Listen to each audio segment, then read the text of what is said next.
Welcome to the 422nd episode of the Jami Dulaney Plant-Based Wellness Podcast. My name is Jami Dulaney, and I'm your host. I'm a plant-based cardiologist and endurance athlete living in Southwest Florida. Welcome, and thank you for listening. This is the weekend of the Treasure Coast Marathon in Stuart, Florida. Stuart, Florida is supposed to be the friendliest little town in Florida, and I'd have to agree, it's a pretty nice little town, so we're looking forward to going back and visiting with a whole new group of plant-based striders. So can't wait for Sunday. It's going to be a hot one. I think the high temperature of 88, so everybody's going to get their taste of Florida sunshine. One of the most dangerous things about running a marathon in the heat is actually overhydration versus underhydration. We know that when you lose a significant amount of fluids through sweating and become dehydration, performance slacks off a little bit, but it just causes people to slow down, and you can't overheat, and there's always a possibility of heat exhaustion. But with the advent of Gatorade way back in the, I would guess, 80s, 70s, 80s, people were taught to overhydrate. It was built as an electrolyte replacement solution. But the reality of it is the amount of electrolytes in Gatorade and over-the-counter sports drinks is not all that great. And because they're a little bit concentrated and sweet, you tend to overconsume. So you can actually drink too much water and dilute your sodium. And that's a bigger deal because it can cause brain swelling, diarrhea, mental confusion, and actually ultimate death if the brain swells too much. So it's still better to drink to thirst and keep hydrated. And obviously, it's even better to practice in the heat. Now, a lot of people come into Florida this week, and especially with these hot temperatures, not going to get a real good chance to practice. But again, it's better to drink to thirst, and about a bottle, 24 ounces of usually about an hour is not a bad place to start. But we're not encouraging, some of the worst outcomes in marathons have been in the slowest runners because they come to the aid stations every 3 miles, and they would be encouraged to drink a cup or 2 cups of water. And then if you're out there for, 6 hours in a marathon, then you can consume too much fluid. So again, about 24 ounces an hour is probably a fairly good estimate, and then gauge that on thirst. In the news, in the medical literature, there was a study looking at aspirin and a possible reduction in ovarian cancer. Ovarian cancer is very hard to detect. It's difficult for early detection, especially. There's no good blood test. Certainly CTing every woman's abdomen is unnecessary radiation. Annual exams don't really detect masses, and if there's already a mass that can be detected, it's probably pretty far along. So that's been the problem with ovarian cancer in the past. And so the question is whether aspirin might cause a reduction in ovarian cancer. And they looked back at 8 case control studies and found 4,476 cases of ovarian cancer and 6,659 control cases. And there was about a 2% difference in overall incidence of ovarian cancer with aspirin. So not a big change. But the people that wrote the study, were optimistic. But again, not enough cases to really understand if aspirin plays a role and is worth the risk versus benefits in every woman with, that might be at risk for ovarian cancer. The main ingredient in aspirin is acetylsalicylic acid, and that is made chemically. Bayer Company was the first to do it. The major side effect of aspirin is bleeding, and it could be gastrointestinal bleeding, and it can also be cerebral vascular bleeding in the incidence of a stroke. And so when you're looking at ovarian cancer, the population that it typically occurs in is postmenopausal women, which are going to make them at a somewhat higher incidence of stroke anyway. So the question is, does the risk outweigh the benefits, because again, this was looking at ovarian cancer incidence. It wasn't looking at any complications of aspirin overall. But the good news is that acetylsalicylic acid is a compound that is derived from salicylic acid, which is present in a lot of vegetables. One of the main ones, broccoli, cauliflower, cucumbers, mushrooms, radishes, spinach, zucchini, eggplant, tomatoes, many spices such as basil, cumin, oregano, clove. So the question comes back, why don't we just promote eating salicylates in the form of vegetables? Broccoli and cauliflower are also cruciferous vegetables that show benefits with regards to decreasing the incidence of breast cancer. So do mushrooms have the effect of estrogen blockade, somewhat like tamoxifen. So put all those natural foods together in a stir fry, and you have a good dinner of cancer prevention. In the past, aspirin has been touted as to prevent acute coronary events, to prevent heart attacks. But women were actually never included in any of the cardiovascular studies. So you can never say that aspirin prevents heart attack in women anyway.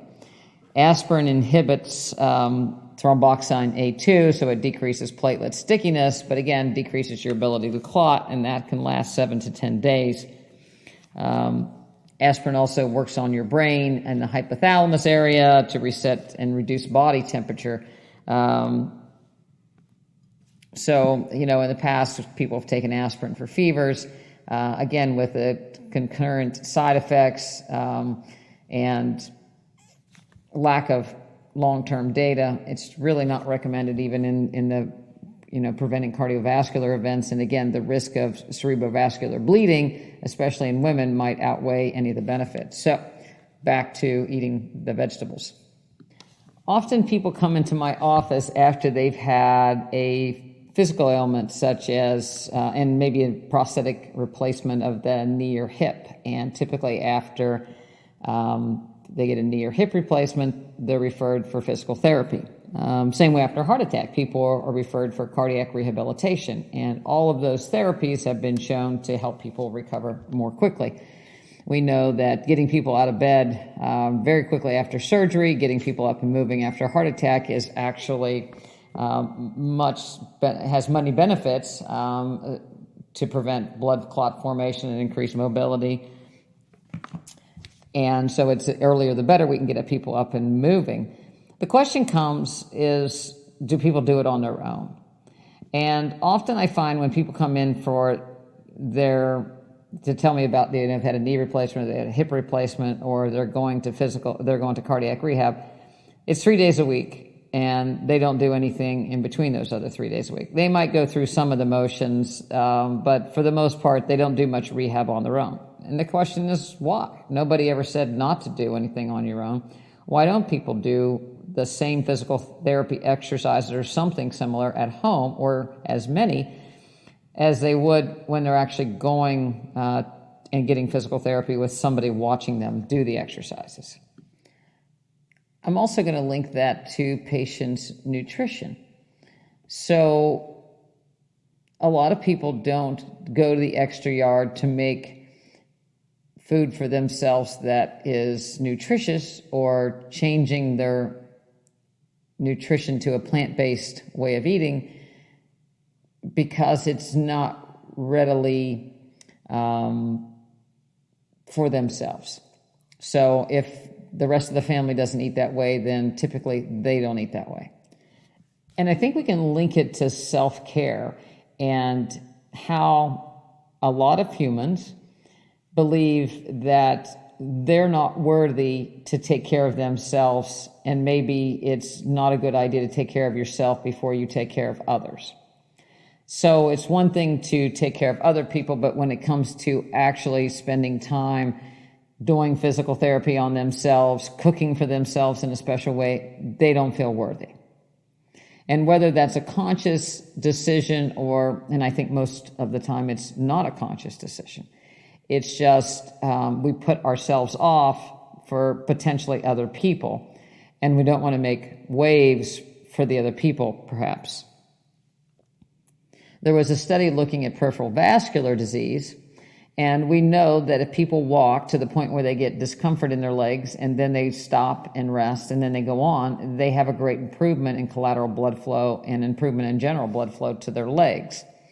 The study looked at whether or not they went for physical therapy or they had someone there to observe them while they walked, and it was much more successful if they had somebody there watching them do the exercise. So if they went to physical therapy and they walked on a treadmill, they were much more successful at walking, getting discomfort, starting back again, than they would be at home just on their own.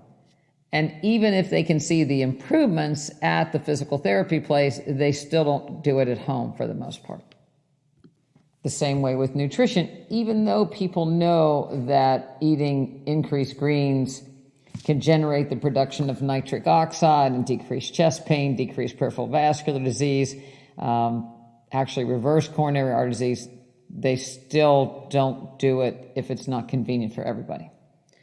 We know that eating dairy results in casein protein stimulating an autoimmune response in a lot of people, and it can result in autoimmune diseases like arthritis, rheumatoid arthritis, multiple sclerosis, and there's probably a connection with Parkinson's as well, that there's an inflammatory component with the neurons and degeneration of part of the brain. And we go to great lengths to explain that in our practice, how dairy actually works to harm people.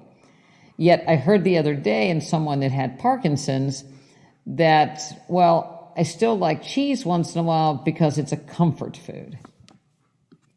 But I don't think it's so much of a comfort food as it's a quick food that everybody likes. And again, it doesn't draw attention to yourself.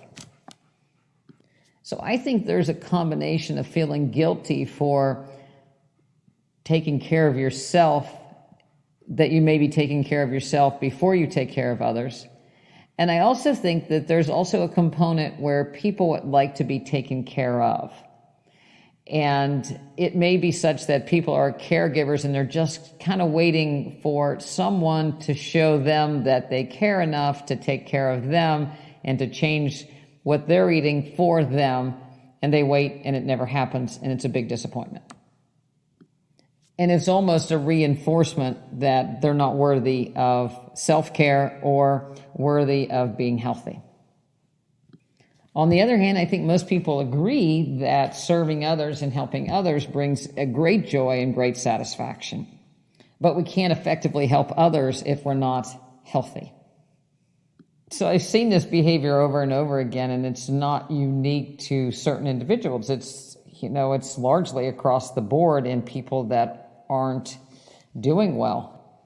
So I would encourage you to carve out a little time for exercise in the morning when no one's around to bother you, when you can have some me time before you go to work, or again, when there's less chance of somebody interrupting a routine that you can do that's actually going to benefit your own health when it comes to movement and exercise. And as far as nutrition, again, I mean, ultimately we know that if we take good care of ourselves and we cook nutritious food and we share it with others, it's only going to make them better. It's not going to make them worse. There's no plant-based foods that's going to hurt somebody. So the reality of it is, if you're taking care of yourself and you're sharing it with others, you're still helping others.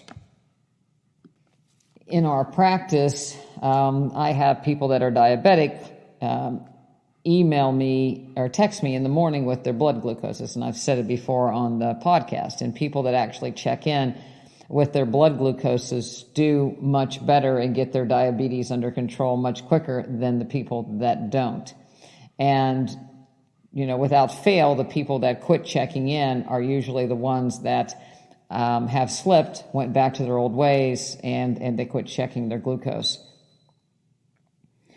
The same thing happens with appointments. In my practice, it's small. We see people when they need to be seen, but it becomes difficult sometimes because people either forget their appointment or they don't show up for their appointment.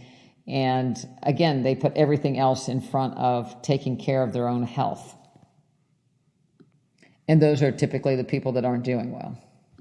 I believe everyone's worthy of being healthy and taking time for self-care to take care of themselves. But I also believe that that has to start from within. And then when you start taking care of yourself, I believe people will see that as a sign that they want to help as well. No matter how many ways I explain nutrition to people, if they don't want to change, they don't. Fear is not a good motivator. Telling people what they should do is not a good motivator. Threats are not a good motivator. It has to come within. If you can just get that little spark and see that little bit of improvement, I think it's much easier to continue than to, kind of go down that. Again, it seems like it's a vicious cycle. What people do have time for are biohacks. The most recent one I saw online was injecting peptides. And typically these are hormone precursors, such as hormones for growth factor, human growth factors, or estrogen or testosterone. And you can actually buy these online now and inject them. And somebody in the back, online will give you some sort of guidance, even though they really don't know you. You can dial in what you really want. And these can range from $150 to $900 a month, depending on how many and what you get. Typically, they're done on a daily basis, and they have disclaimers that if you stop them, then all the benefits will go right away. And even on the website, they talk about side effects. Your appetite could go up, it could down, you could retain fluid, you could get dry mouth, your glucose could go up, you could be tired, you could gain weight, your joints could hurt, you could have swelling, infection. But then they go on to say 98% of people like what they see. And again, you have to maintain these injections to get any benefits. So people are drawn in that they have to continue this. It's going to change. I'm going to feel better anytime now as long as I do these injections.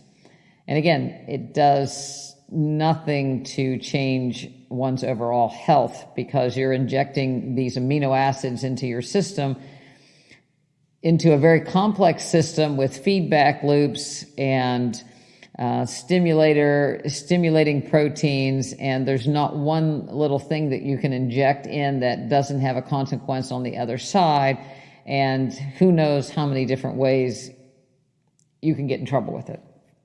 But apparently, it must be a pretty good seller because, again, the websites are pretty extensive and multiple. I would not advise doing that.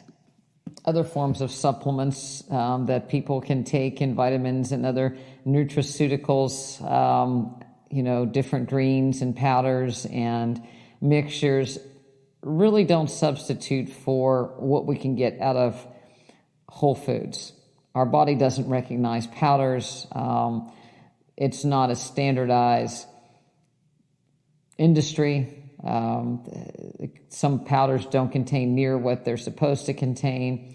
And again, powders are lacking hydration, powders are lacking fiber. So try to get your nutrients for the most part through whole fruits and vegetables.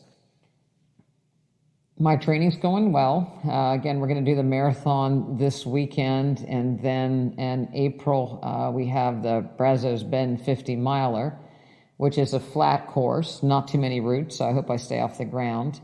And that'll be anticipation for our big race in July, the Silver Rush 50 back in Leadville. Yesterday, we signed up to volunteer at the Leadville 100 trail race in August. And I'm over the moon excited about going out and volunteering for this race. One, we're going to be at Hope Pass, which is at the highest point of the race. And, we can see, and we're going to be a second shift. So we'll see people coming in between, they'll be around between mile 50 and 60 coming back through for the most part. And then I guess some will be going out still.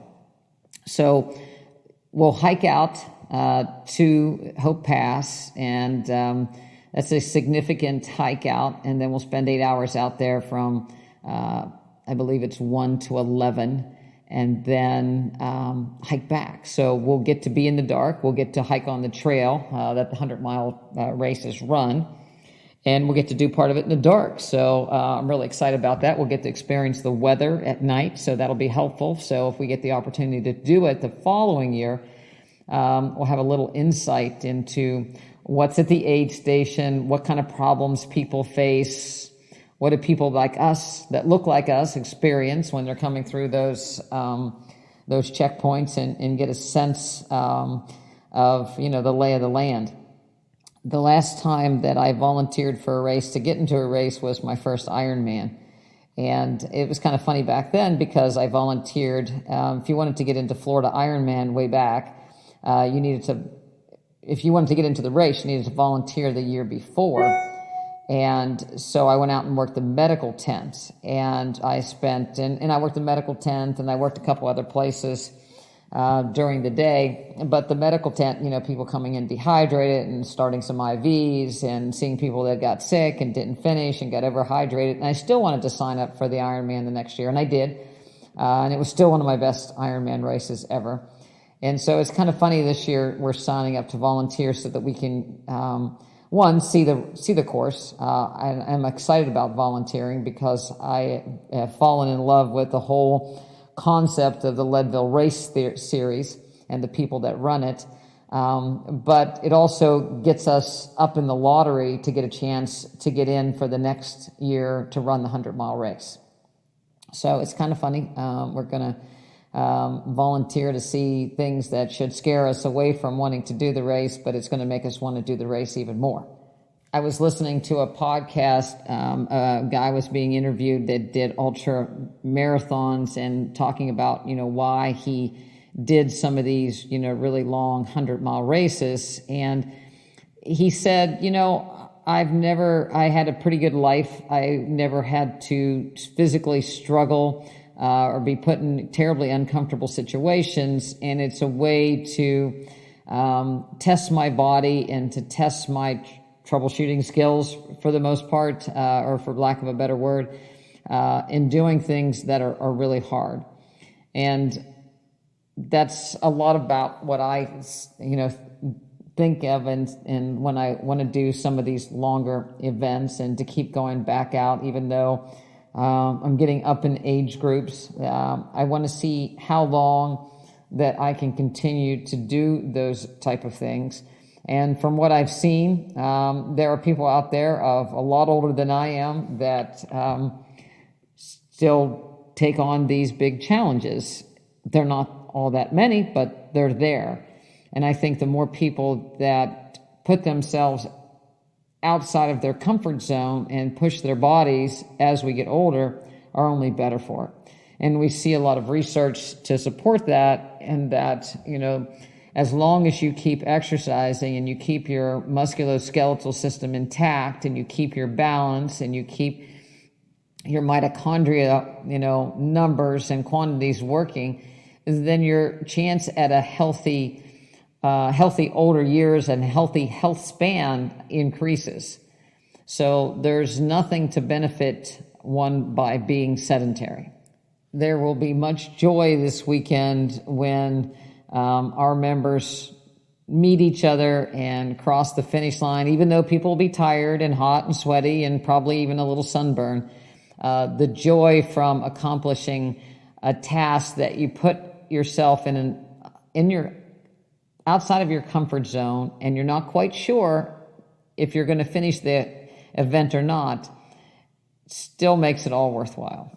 And I think that's a form of self-care as well. You're improving your health span by getting out of your comfort zone, moving a little bit more than you feel comfortable, eating things differently than you would, changing your nutrition to make it support a healthy lifestyle is all about self-care and setting example from others, and declaring to some degree that you're worth having a good health span. You're worthy of having a good health span. I don't think there's any room for settling when it comes to that. So I look forward to sharing what happens this weekend with you all. Addie Dulaney-Meinerich, our registered dietitian, will be coming in with my grandson Caleb to go to the race and cheer us all on and be a part of the support crew. So we're going to have a great time. Hope to see you there someday, maybe next year.